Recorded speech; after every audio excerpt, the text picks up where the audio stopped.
Have you ever been in a situation where you thought, these leads are dead? In this video, I'm going to help answer how to avoid creating dead leads in your sales process and revive old ones to bring them back to life in your pipeline. So the first thing you always want to know is you got to know your inventory. One of the things that's big is we have to leverage stock against our sales process. So for example, a big miss I see is a lot of professionals, salespeople, and trainers don't really teach about the importance of knowing your stock back to front, front to back. So, for example, typically, if you have to do 20 consultative appointments in a month, you know you need at least 20 pieces of that inventory. But a lot of people don't count for churn, return, all those things. So you have to be really tied to your stock person. If that's you, got to be really tied to the stock, knowing what you have and knowing those numbers. Because again, the main law that always works in sales is the law of numbers. Sandler, all those other sales training programs, definitely, I think it's worth the investment if you can afford it.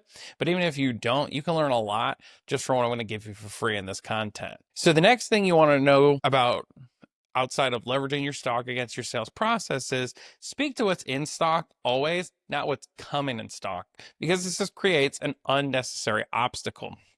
So one of the things we are as humans, I feel, is we care about people. I know I genuinely do. And if we feel, or there's a conspiracy theory that something better is coming, we tend to share it based on our opinion.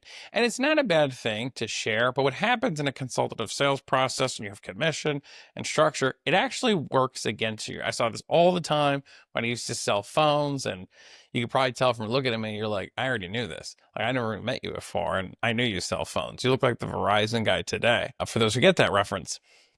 But one trap that I know I made the mistake in, a lot of people make the mistake in, is they say, hey, this was big when the iPhone used to be just with AT&T back in the day, is they would say like, hey, this newer one's coming. It's probably going to be around this time. And people would go, thanks. And then they never buy. This happened in B2B, retail, all the time. So you always want to sell what's in stock, not what's coming in stock, because then what you're doing is you're telling someone, hey, it's okay not to buy, and I don't want to feed my family this month.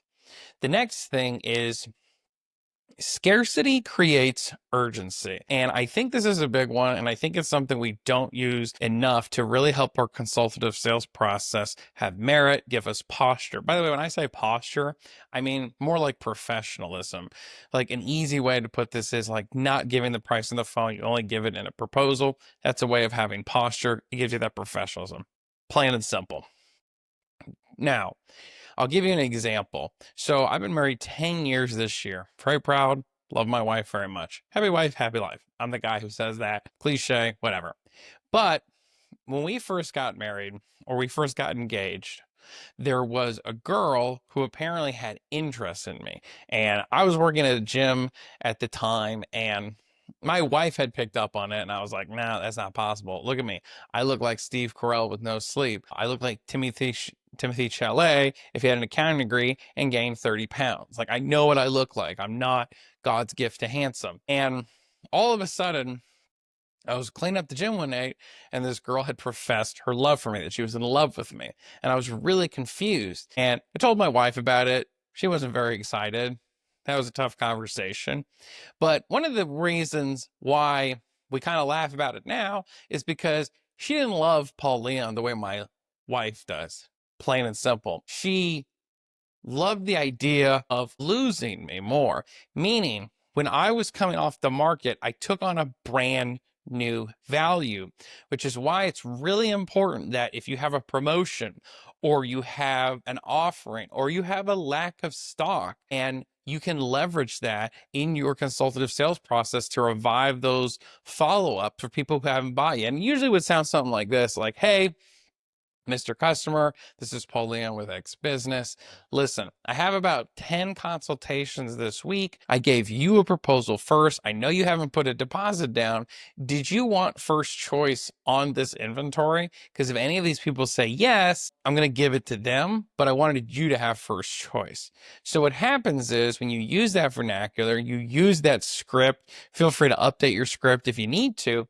What'll happen is two things. One, if somebody is really kind of on the fence and they didn't buy because like They're a process person. It makes them feel good to sleep on it. I get it. I'm kind of similar in that way. I'm a logical buyer. Totally understand. But if they are on the fence at all and you kind of need to politely push them, this is a really nice consultative way to say, hey, I want to prioritize you, and I'm okay if you say no, but I do have other people. What'll happen is that prospect or customer, because I believe once you give the proposal, that's when they're a customer, no matter if they give you money or not, is either going to do two things typically. One, they're going to stay the same. And there's nothing wrong with that at all. We can't control people. If you're in this line of work, and you're in any line of work, and you're trying to control people, it's going to be a bad time. I'm just telling you right now.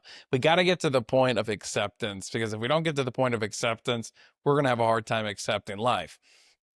But if they are on the fence and they really, really wanted it, but they weren't sure, they may actually go, you know what? Let me go ahead and take that product now. I'll take that off the market. Or what they'll do is say, if someone's going to buy, would you call me first? And then that gives you an opportunity to say, yeah, absolutely. So what you can do, so if you have some appointments coming up and somebody says yes, and then you go to others, you can say, hey, another one just bought.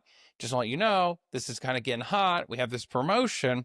Did you still want to be on the fence? I just want to make sure I give you the choice, because once it's gone, it's gone. And what happens is this will create that urgency. It'll create that momentum.